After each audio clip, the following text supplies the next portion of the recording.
jamaah sidang solat maghrib sembari kita menunggu solat isya sekeyakinan seakidah yang kami muliakan. Marilah sama-sama di awal perjumpaan kita pada malam yang berbahagia ini senantiasa kita memuja dan memuji Allah empunya alam semesta ini, Allah yang telah memberikan kita kesempatan, Allah yang telah memberikan kita kekuatan, Allah yang telah memberikan kita kesanggupan untuk bisa hidup dalam tahun baru Islam, yaitu tahun 1442 Hijriah, yang mana kita sudah meninggalkan tahun sebelumnya, tepatnya tahun 1441 Hijriah. Semoga dengan tahun baru ini Allah akan memberi peluang kepada kita, kita pun akan ditetapkan oleh Allah sebagai hamba yang memperbaiki kesalahan di masa lalu menjadi insan yang berguna di masa yang akan datang. Selawat dan salam keharibaan baginda Rasulullah sallallahu alaihi wasallam, seorang nabi yang pernah hijrah selama 1432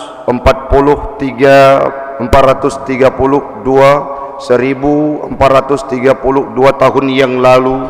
Nabi pernah mengangkatkan kakinya berhijrah dari kota Mekah menuju kota Madinah, tempat yang nyaman, damai dan Islam berkembang di sana. Beliau wafat dikuburkan di Masjid Nabawi kota Madinah.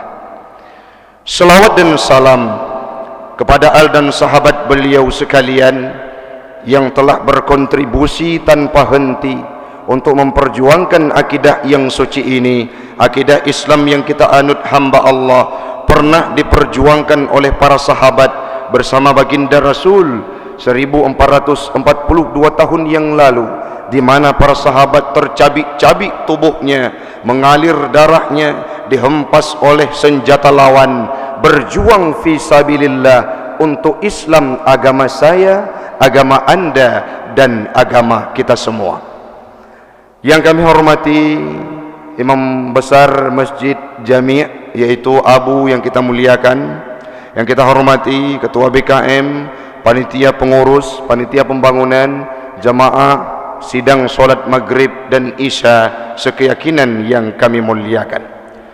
Sebelum kami menyampaikan tausiah yang menjadi renungan bagi pribadi saya dan umumnya kepada jamaah sekalian, mari sama-sama kita berdoa kepada Allah dalam waktu yang sangat hening ini. Ya Allah, kami sudah berkumpul di bawah masjid-Mu pada malam ini, malam Ahad, malam Engkau jadikan, hari yang Engkau jadikan dunia dan isinya.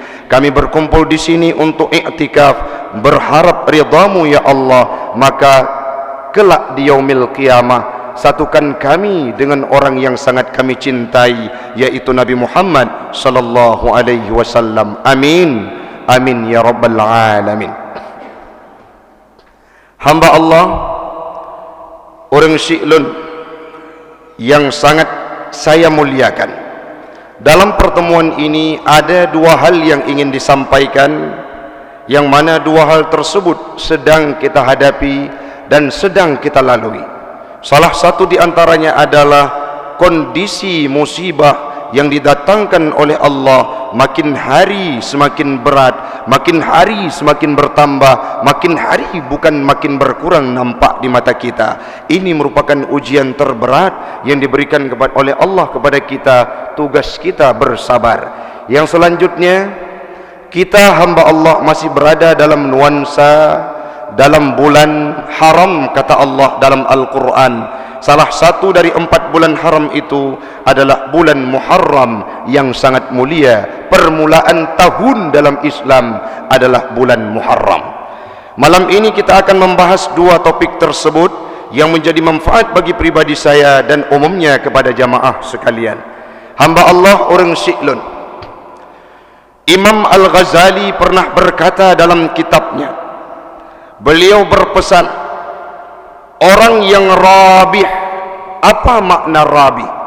Orang yang laba, orang yang tidak rugi, orang yang untung, kata Imam Al-Ghazali, adalah orang yang mampu menempatkan hari yang sedang ia lalui lebih baik dari hari sebelumnya, dengan asumsi hari yang akan datang lebih baik dari hari ini. Itulah orang yang bijak, pungkas Imam Al-Ghazali. Apa maknanya hamba Allah?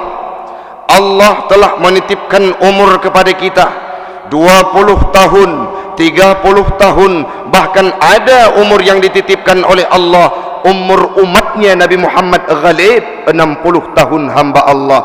Sekian lama diberikan umur oleh Allah, maka umur itu akan bermakna, umur itu akan bijak, kata Imam Al-Ghazali.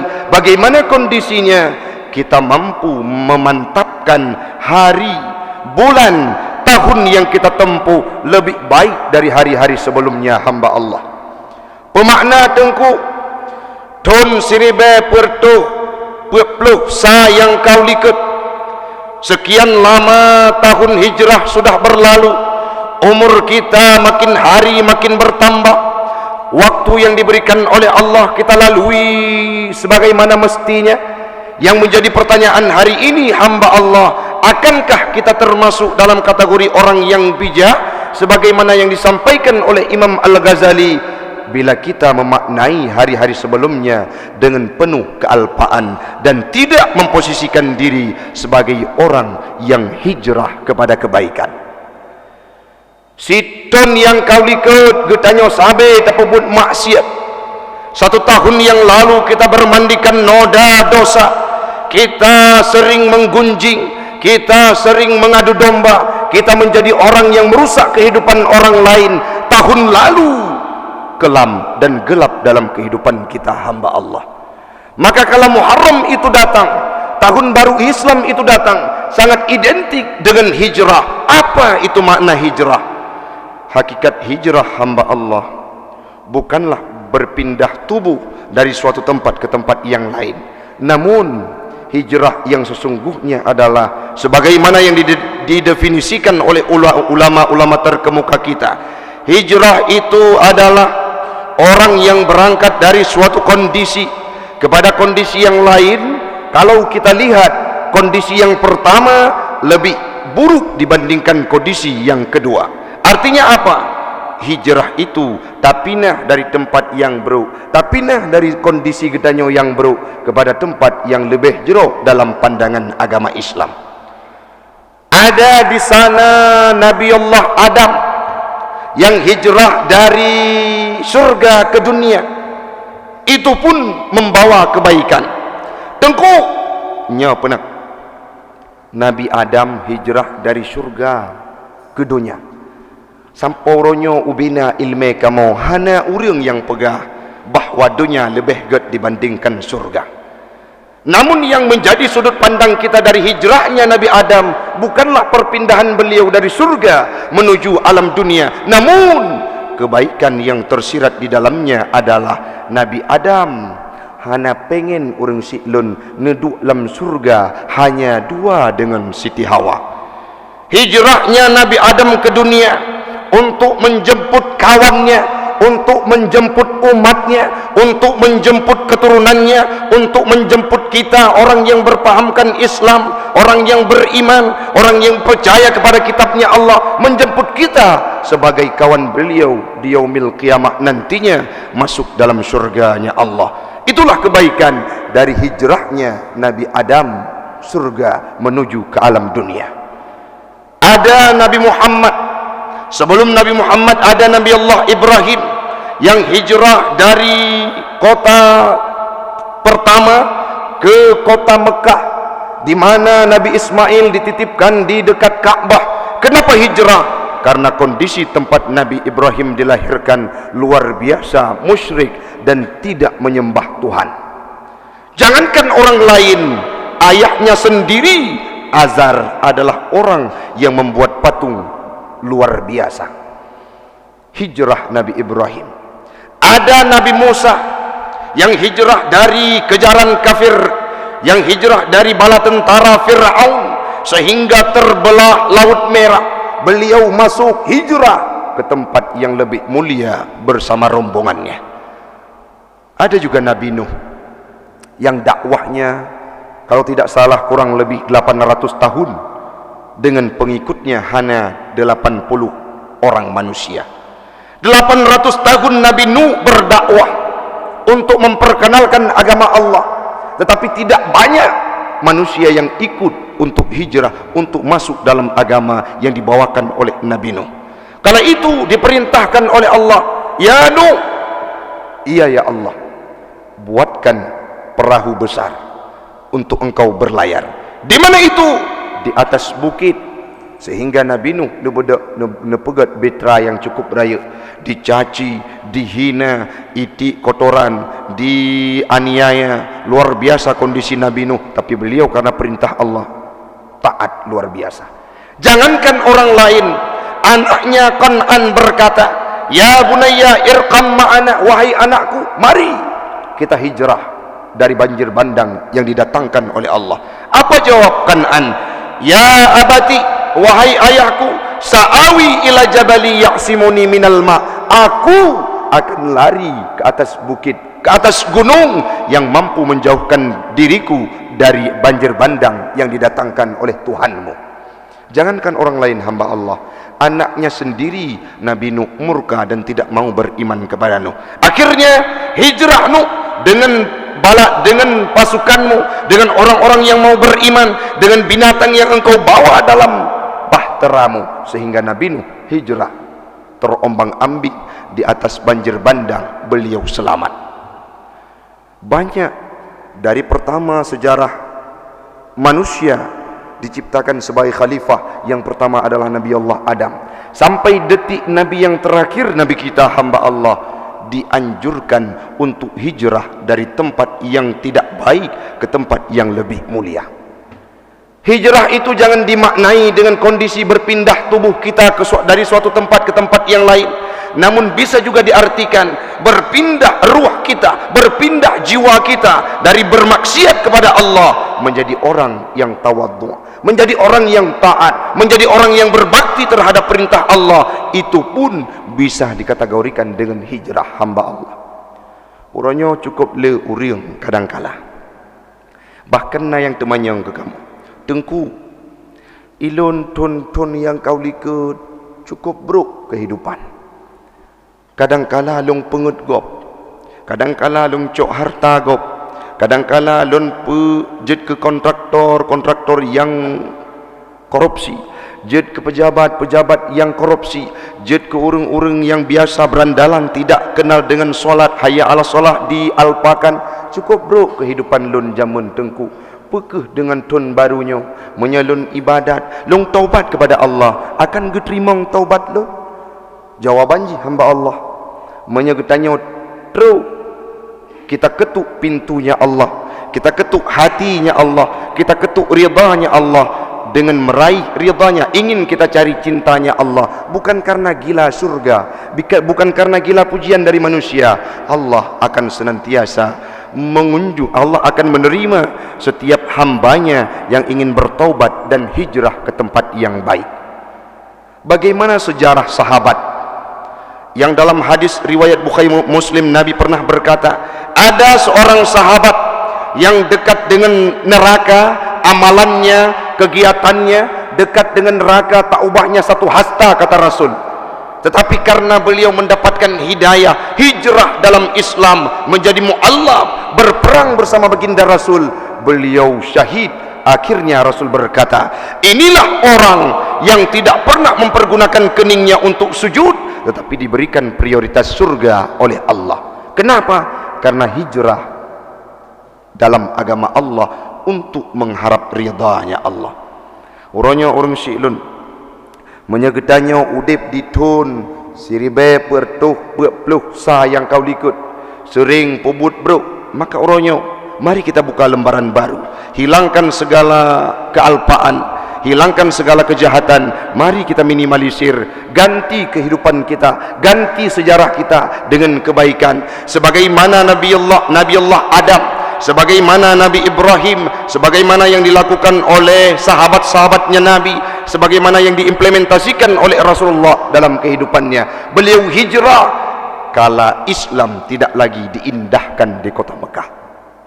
Saat disuarakan Allah itu esa di kota Mekah, Nabi diejek, Nabi dicaci, Nabi dihina, bahkan sahabat-sahabat diembargo luar biasa. Kala itu Nabi mengambil kesimpulan untuk hijrah ke tempat yang lebih mulia, yaitu kota Madinah.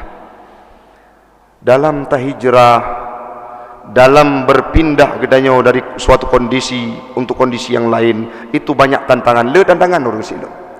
Nabi ni hijrah dari Mekah ke Madinah, tapak ni pudih, ura watu hulai, dalam lereng-lereng, lembah-lembah, bukit yang hana maaspal, bate hitam ditut leuro, nejak bersama dengan dengan sahabat tercinta yaitu Abu Bakar sampotro ke kota Madinah, tujuan untuk nepeselamat agama Islam neme kepada urang-urang yang nah di kota Madinah. Waktu itu Madinah, Nabi disambut luar biasa. Hijrahnya Nabi sangat bermakna, sehingga ada dua manusia yang dikategorikan sebagai muhajirin dan ansar. Terciptalah Islam yang damai, Islam yang mercusuar di kota Madinah, sehingga sabah masa Nabi karena hijrah mampu mentaklukkan kota Mekah kembali yang dinamakan dengan Fathul Mekah. Maka kajian urang silun, tawa rumah tak pegah bak anak ne, kalau engkau bermaksiat kepada Allah, ini tahun baru di mana Nabi Allah Adam diterima taubatnya pada 10 Muharram. Trip ne putron Nabi bacut salah Nabi Adam, ne pajuh boh kuldi menan kehendak Allah. Watelih bersalah Nabi Adam, ne putron ubu mau, trip ne lake ampun ba Allah Taala, trip ne lake pengampunan. Mendausa nak berasa bersalah Nabi Adam kepada Allah Ta'ala, namun Allah menerima taubatnya Nabi Adam pada tanggal 10 Muharram yang telah kita lalui bersama.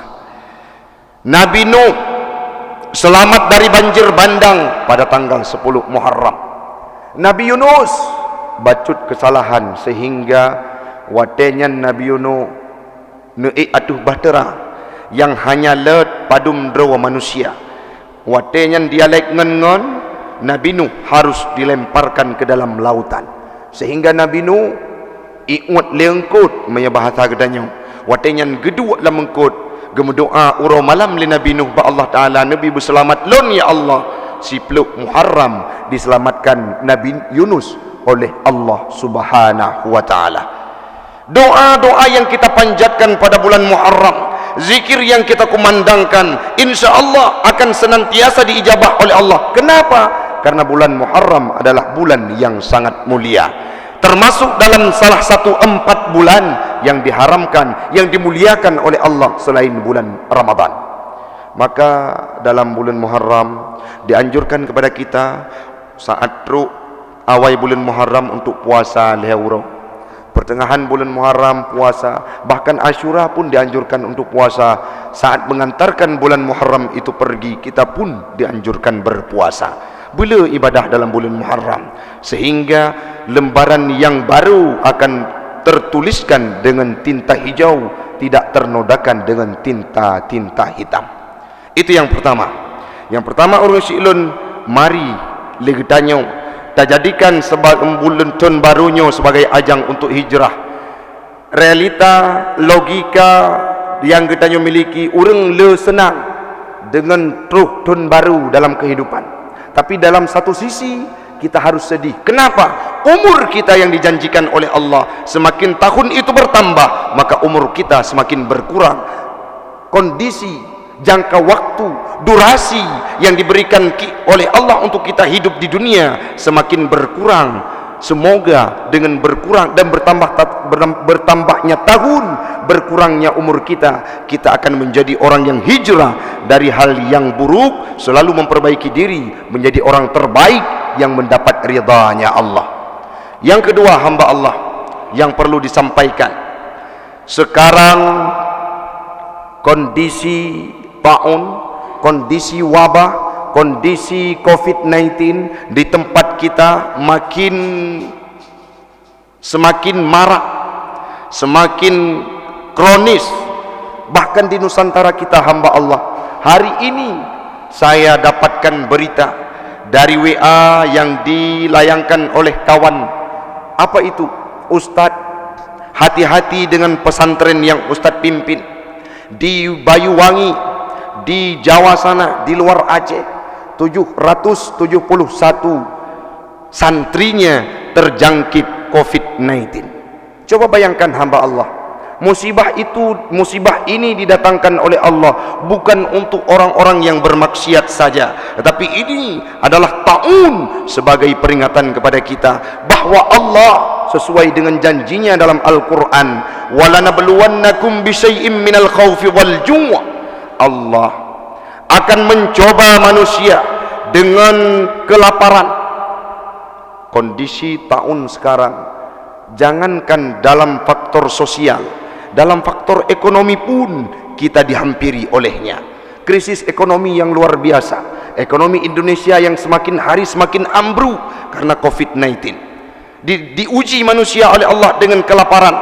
Yang selanjutnya, wa naqsim minal amwali wal anfus, hilang harta. Ada PNS, ada karyawan, ada orang-orang yang bekerja di instansi tertentu, dipangkas gajinya, dikurangi THR-nya, dikurangi nominal ikramiyahnya, ujrahnya pada akhir bulan. Itu apa maknanya? Dikurangkan, diberikan cobaan oleh Allah dengan pengurangan harta yang kita miliki.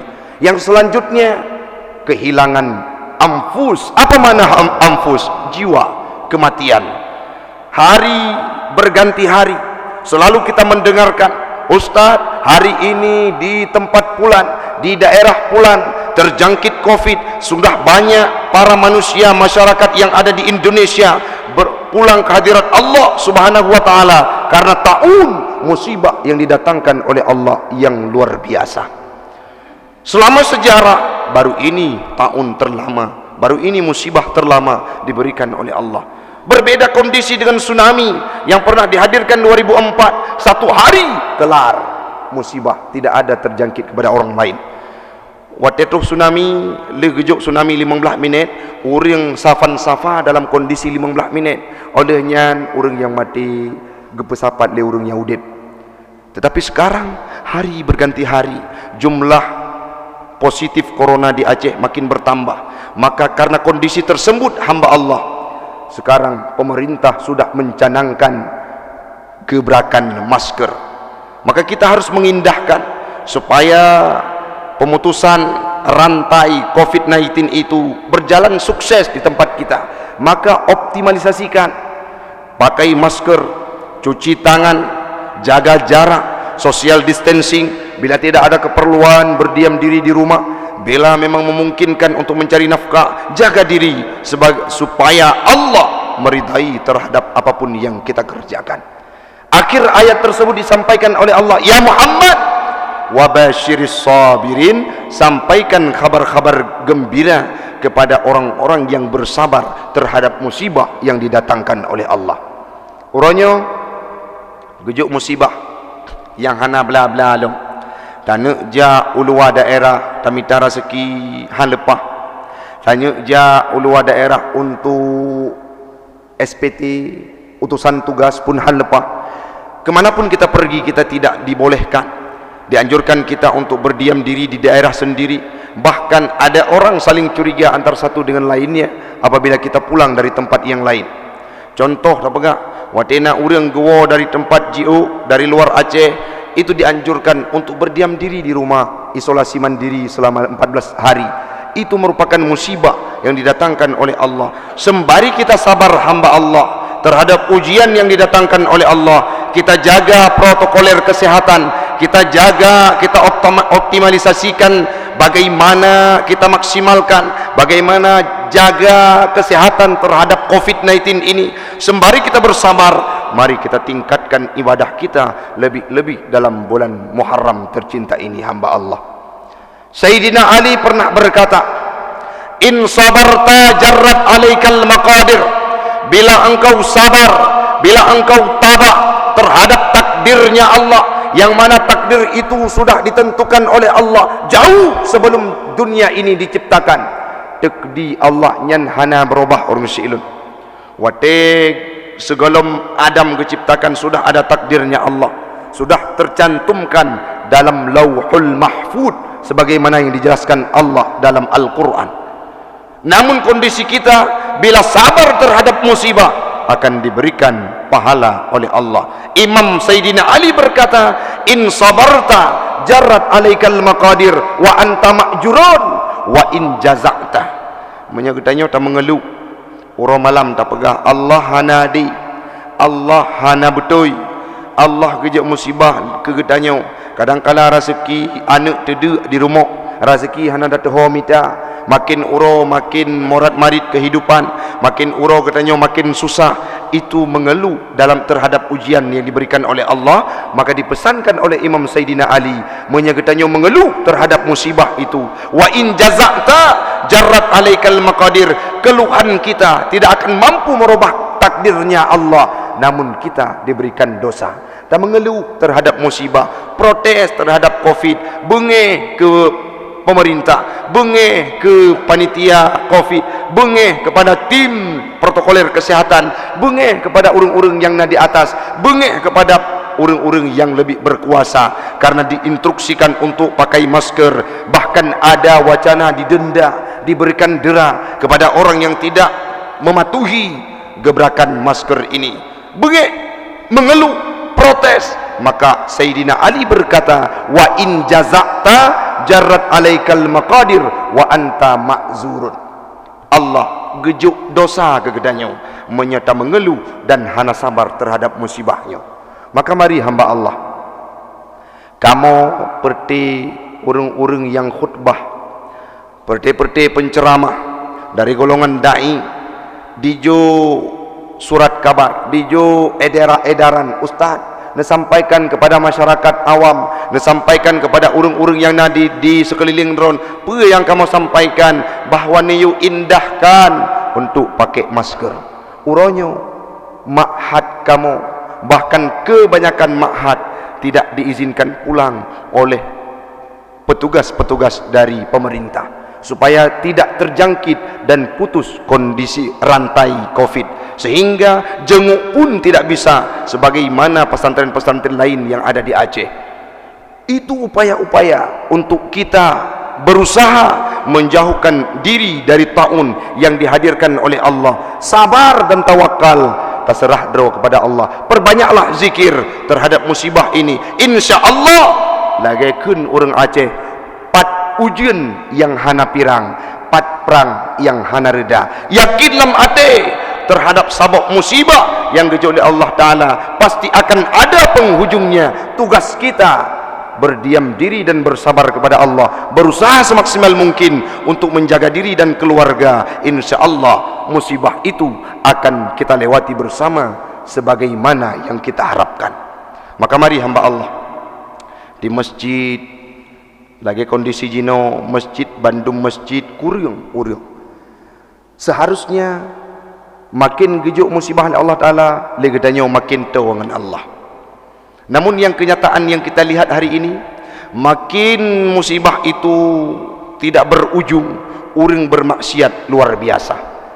Orang batat makin le, orang peremeh cukup le, orang yang ejek terhadap orang-orang yang mengindahkan protokoler luar biasa. Seharusnya dengan musibah yang gejuk oleh Allah, legedanyo benar perubahan dan terus meningkatkan diri untuk dekat kepadanya. Kalau gekun le urang Aceh gedanyo jamun. Urang Aceh adalah urang yang kebanyakan dari gedanyo, urang yang meratib wate cirit, mendoa wate gempa.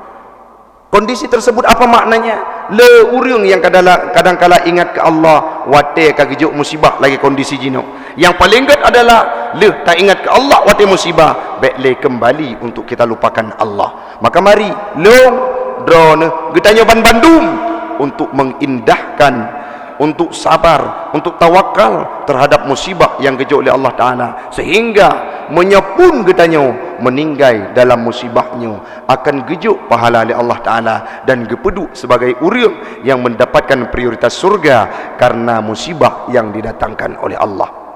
Yang selanjutnya hamba Allah, ingat lun Sayyidina Hamzah nehijrah na sebab dengan sebab dipoh Nabi le Umar bin Hisham, yaitu Abu Jahal. Tamung Islam Sayyidina Hamzah, hijrah Sayyidina Hamzah dalam Islam karena gehargai dan sayang kepada Nabi Muhammad. Nah sahabat Umar bin Khattab yang hijrah karena Al-Quran. Legetanyo uronyo pun untuk hijrah itu memerlukan beberapa alasan. Yang pertama, ta'azam lang ati. Legetanyo dalam kondisi pandeminya, dalam bulan Muharram, dalam tahun baru Hijriah, benar niat yang jero lelon ya Allah akan lun hijrah dan istiqamah dalam hijrah sampai ajal merenggut nyawa. Itu yang pertama. Yang kedua, syarat dan ketentuan yang sangat dibutuhkan dalam hijrah adalah rakan setia. Menyegetanyo hijrah, ingin kita bergabung dengan orang-orang yang terbaik, tetapi di sekeliling kita adalah orang yang bermaksiat kepada Allah, maka sangat jauh panggang dari api. Nabi han mampu geduk di kota Mekah karena diembargo sahabatnya, karena Islam dianiaya, karena penduduk muslim sudah dianiaya luar biasa, diembargo. Nabi dakwahnya tidak diterima sehingga Nabi hijrah ke tempat yang lain. Begitu juga kita hamba Allah, carilah kawan yang terbaik untuk kita hijrah meninggalkan keburukan. Menyauronyo oleh kitanya taat. Di masjid kita ibadah, di masjid kita rukuk, di masjid kita solat, di masjid kita menguraikan, mengeluarkan air mata. Tetapi saat pulang keluar dari pagar masjid, berjumpa dengan kawan-kawan sahabat kita yang bermaksiat, kalau kita tidak bisa menjauhkan diri dari mereka dalam kemaksiatan, maka rugi hamba Allah. Niat yang cukup gele akan terganti dengan maksiat kembali. Taubat boleh hana pupu, yang penting benar azam lang ati untuk hijrah mitarakan yang jero. Orang yang god contoh bandingan lagi orang yang mengon dengan orang mekat minyak wangi, pasti orang tersebut akan wangi tubuhnya. Tetapi minyak orang mengon dengan orang-orang yang sedot WC, tubuhnya pun akan bau comberan. Itu yang perlu kita ingat hamba Allah. Orangnya menyeperle tanah hijrah, mita tempat-tempat dan kondisi lingkungan kita, jaga diri dari hal-hal, dari orang-orang yang mempengaruhi kita untuk kembali bermaksiat kepada Allah.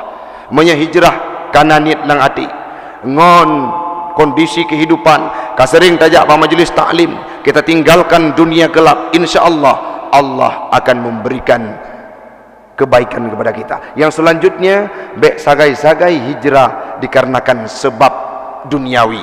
Nyelun hijrah karena perle dipuji oleh pimpinan. Lun hijrah perle untuk gutrimong lima tuan.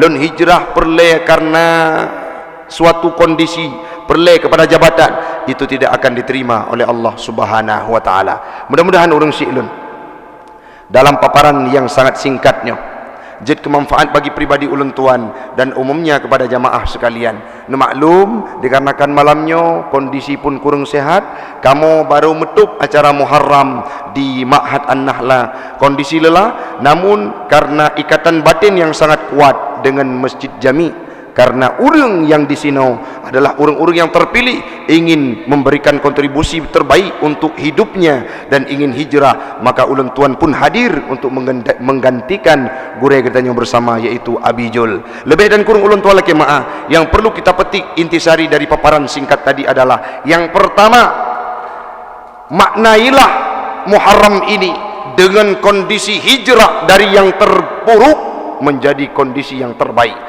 Legetanya makin urau wujud ke orang yang makin jeruk di sisinya Allah dan dalam pandangan manusia. Yang kedua, hamba Allah, jangan pernah kita remehkan musibah yang didatangkan oleh Allah. Jangan pernah kita alpakan, menyegetanya remeh dan kitanya tidak open terhadap musibah sehingga kita terjangkit dengan COVID, maka itu akan mendapatkan dosa. Pakam karena lagi contoh urang kagetupu bahaya tetap dia datang ke tempat bahaya tersebut. Semoga lagi daya wujud ke urang yang sabar terhadap musibahnya, insyaallah badai akan pasti berlalu. Hasbunallah, wassalamualaikum warahmatullahi wabarakatuh.